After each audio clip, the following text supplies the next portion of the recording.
जल प्रलय का पानी थम गया और पूरी दुनिया मानो नई हो गई थी।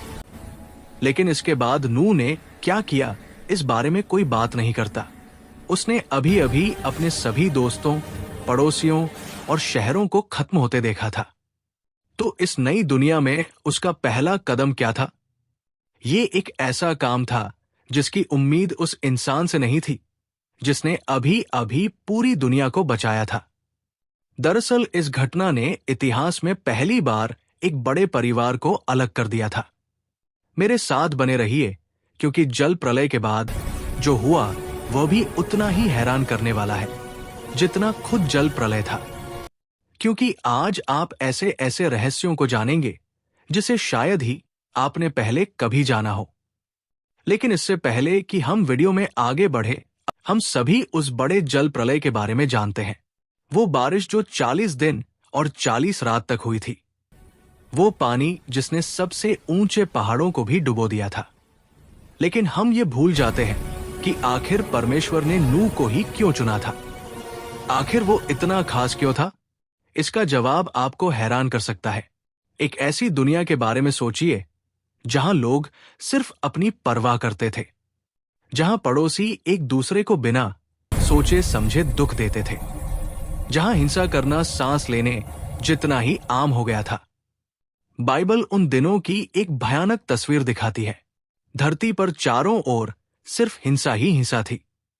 हालात इतने बुरे थे कि परमेश्वर ने जब इंसानों को देखा तो उन्हें बनाने पर दुख महसूस किया। परंतु वहां नूह भी था। हम में से ज्यादातर लोग सोचते हैं कि हम जानते हैं कि परमेश्वर ने नूह को क्यों चुना। हम मान लेते हैं कि परमेश्वर ने सभी बुरे लोगों को देखा और एक अच्छे इंसान को देखकर कहा होगा, मैं इसे बचा लूंगा।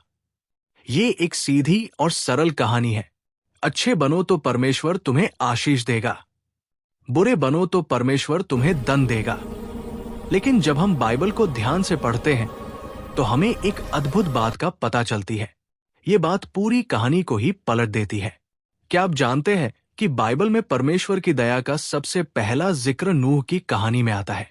उत्पत्ति 6:8 में लिखा है, परंतु यहोवा के अनुग्रह की दृष्टि नूह पर बनी रही। और यही सबसे जरूरी बात है। ये सब तब हुआ जब हमें नूह के अच्छा होने के बारे में कुछ भी नहीं बताया गया था। उसके स्वभाव के बारे में जानने से पहले, उसकी आज्ञाकारिता के बारे में सुनने से पहले परमेश्वर की दया आई, नूह की अच्छाई नहीं। ये बात हमारी सोच को पूरी तरह से बदल देती है। क्या होता अगर नूह को इसलिए नहीं चुना गया होता क्योंकि वो पहले से ही अच्छा था? क्या होता अगर परमेश्वर ने उसे पहले चुना और फिर नूह अच्छा बन गया?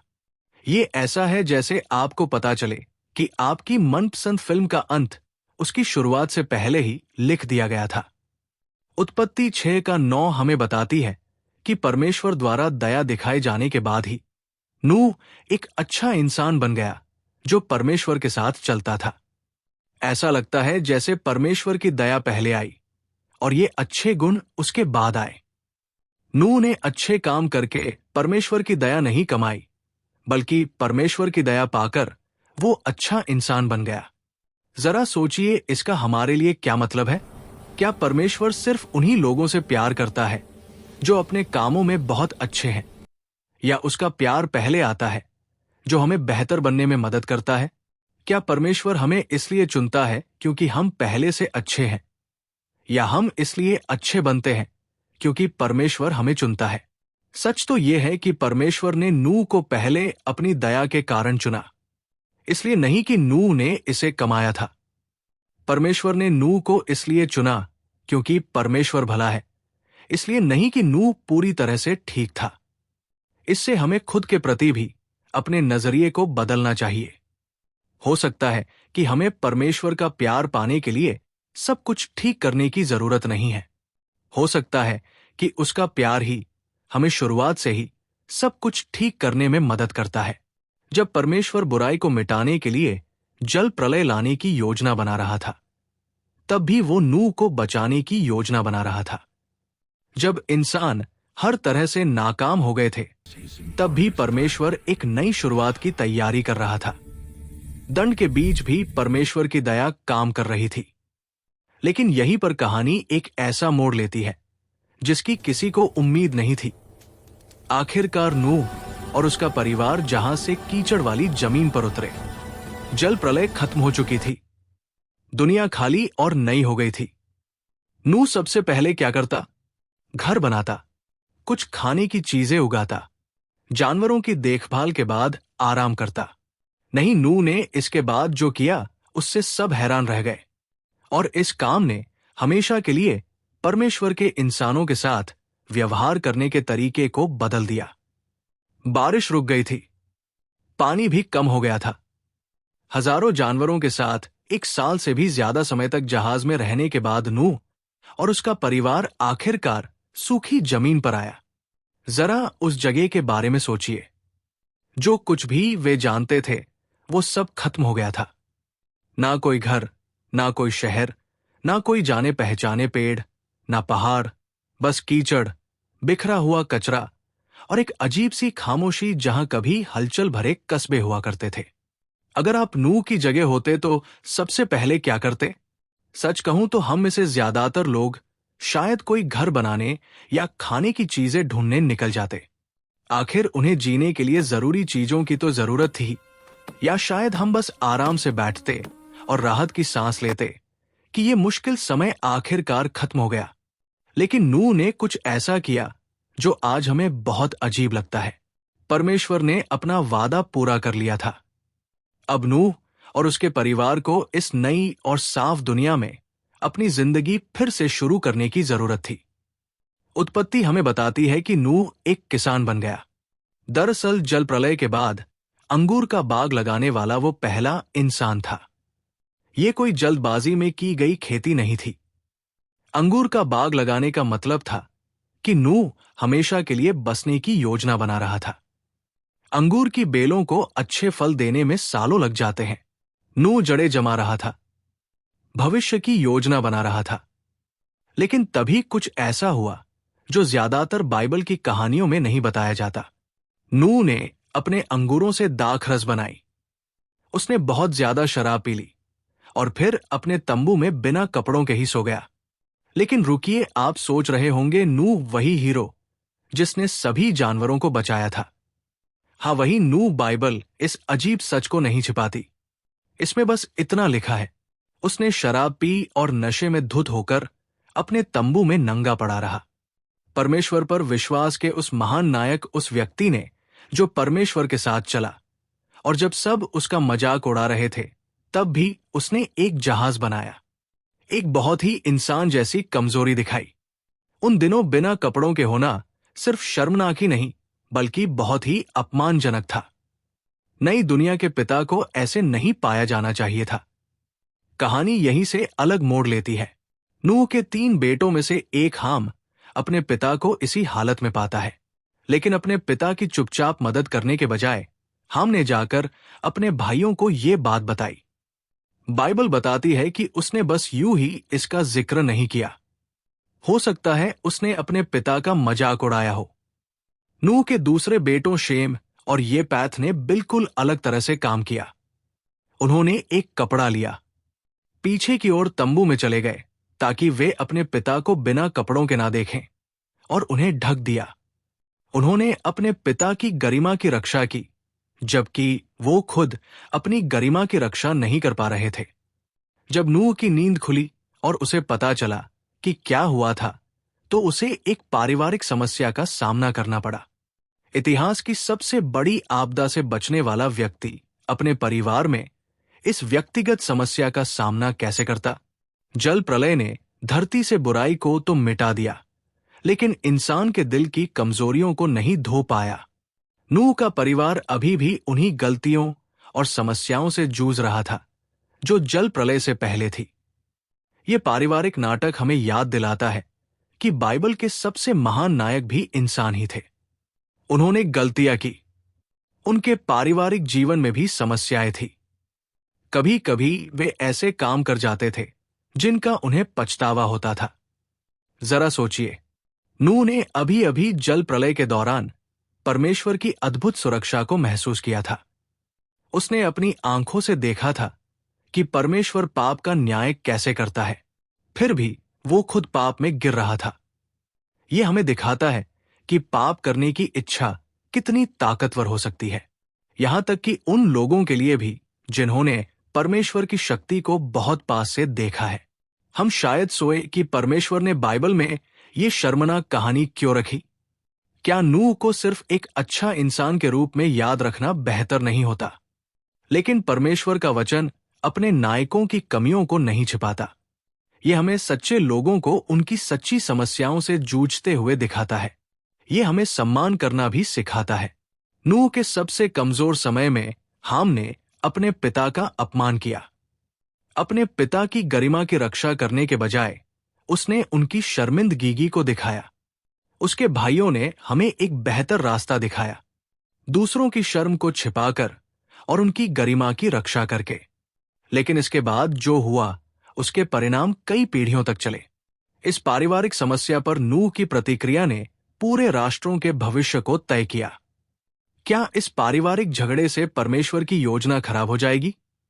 क्या नूह की गलती उसकी बनाई हुई हर चीज को खत्म कर देगी? और नूह उस इंसान को सजा क्यों देगा जो उस घटना में शामिल ही नहीं था? इसका जवाब एक चौंकाने वाली बात बताता है कि कैसे हमारे काम सिर्फ हमें ही नहीं बल्कि हमारे बाद आने वाले लोगों को भी प्रभावित करते हैं। और ये हमें दिखाता है कि जब हम गलती करते हैं तब भी परमेश्वर की योजना आगे बढ़ती रहती है। नूह की सुबह एक भयानक सिर दर्द के साथ हुई होगी। जैसे ही उसका दिमाग साफ हुआ, उसे एहसास हुआ कि कुछ तो गड़बड़ है। वो बिना कपड़ों के था, कमजोर था और किसी ने उसे उस शर्मनाक हालत में देख लिया था। किसी तरह नूह को ठीक ठीक पता था कि जब वो सो रहा था तो क्या हुआ था। नूह ने इसके बाद जो किया वो आज भी लोगों को हैरान करता है। हाम को सीधे श्राप देने के बजाय नूह ने कहा कनान श्रापित हो, वो अपने भाइयों के दासों का दास होगा। कनान हाम का बेटा था, नूह का अपना पोता। लेकिन रुकिए, नूह ने अपने उस पोते को श्राप क्यों दिया जिसने कुछ नहीं किया था? ये सवाल सदियों से बाइबल पढ़ने वालों को हैरान करता रहा है। कुछ लोग सोचते हैं कि क्योंकि परमेश्वर ने नूह और उसके बेटों को जहाज से बाहर निकलते ही आशीष दी थी, इसलिए नूह सीधे उस इंसान को श्राप नहीं दे सकता था जिसे परमेश्वर ने आशीष दी थी। कुछ लोगों का मानना है कि नूह ने अपने पोते कनान में वही अपमानजनक आदत देखी जो उसने हाम में देखी थी। लेकिन इसे एक और तरह से भी देखा जा सकता है। पुराने समय में सबसे बड़ी सजा खुद दुख सहना नहीं, बल्कि अपने बच्चों को दुख सहते देखना था। नूह शायद हाम को सबसे दर्दनाक अंजाम दे रहा था, ये जानते हुए कि तुम्हारे की वजह से तुम्हारे बच्चे को मुश्किलों का सामना करना पड़ेगा। इस पारिवारिक घटना का असल दुनिया पर भी असर पड़ा जो कई सदियों तक चलता रहा। कनान के वंशज यानी कनानी लोग बाद में उस देश में बस गए जो बाद में इजराइल कहलाया। अब जब शेम के वंशज यानी इजराइलियों ने यहोशू के साथ उस देश पर जीत हासिल की तो कई कनानी उनके गुलाम बन गए। जैसा कि नूह ने कहा था, यह सच हुआ। हमें एक बात साफ कर देनी चाहिए, पूरे इतिहास में कुछ लोग गुलामी और रंगभेद जैसी भयानक चीजों को सही ठहराने के लिए इस कहानी का गलत इस्तेमाल करते रहे हैं। लेकिन बाइबल कभी भी हाम या कनान को किसी खास रंग से नहीं जोड़ती। ये श्राप कनान और उससे पैदा होने वाले लोगों के लिए था, ये किसी जाति के बारे में नहीं था। ये मुश्किल पारिवारिक कहानी हमें क्या सिखाती है? ये दिखाती है कि माता पिता और बड़े लोगों का अपमान करने के बुरे परिणाम होते हैं। ये हमें याद दिलाता है कि हमारी नैतिक गलतियां सिर्फ हमें ही नहीं बल्कि हमारे बच्चों और आने वाली पीढ़ियों को भी प्रभावित कर सकती है। अपमान के एक पल के परिणाम ऐसे हुए जिन्होंने पूरे राष्ट्रों को बदल दिया। हाम द्वारा अपने पिता की रक्षा करने के बजाय उनका अपमान करने के फैसले ने ऐसी घटनाओं को जन्म दिया जो सदियों तक लोगों पर असर डालती रही। नूह ने कनानियों को शेम और येत के वंशजों की सेवा करने का श्राप भी दिया था। बाद में जब हम यहोशू की किताब में शेम के वंशज इजराइलियों द्वारा कनान पर जीत हासिल करने के बारे में पढ़ते हैं तो हम इस पुराने पारिवारिक नाटक का पूरा होना देख रहे होते हैं। ये एक गंभीर चेतावनी है कि परिवार में जो कुछ भी होता है वो हमेशा वहीं तक सीमित नहीं रहता। हमारे पारिवारिक झगड़ों और उनसे निपटने के हमारे तरीके का असर पीढ़ियों तक बाहर तक फैल सकता है। फिर भी इस दर्दनाक घटना में भी हम देखते हैं कि परमेश्वर की योजना पटरी से नहीं उतरी। उत्पत्ति के अगले ही अध्याय में बताया गया है कि कैसे नूह के सभी बेटे, जिनमें हाम भी शामिल था, पूरी दुनिया के राष्ट्र बन गए।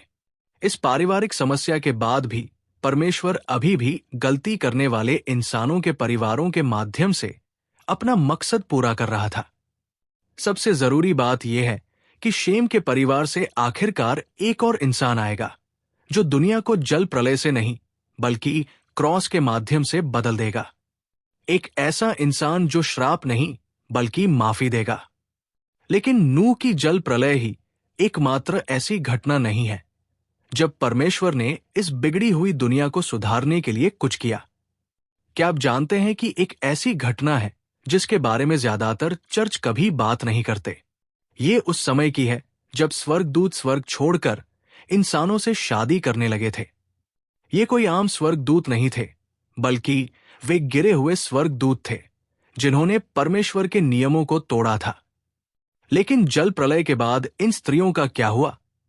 परमेश्वर के योद्धा स्वर्गदूत माइकल ने उनके साथ ऐसा क्या किया जिससे वे हमेशा के लिए बदल गई?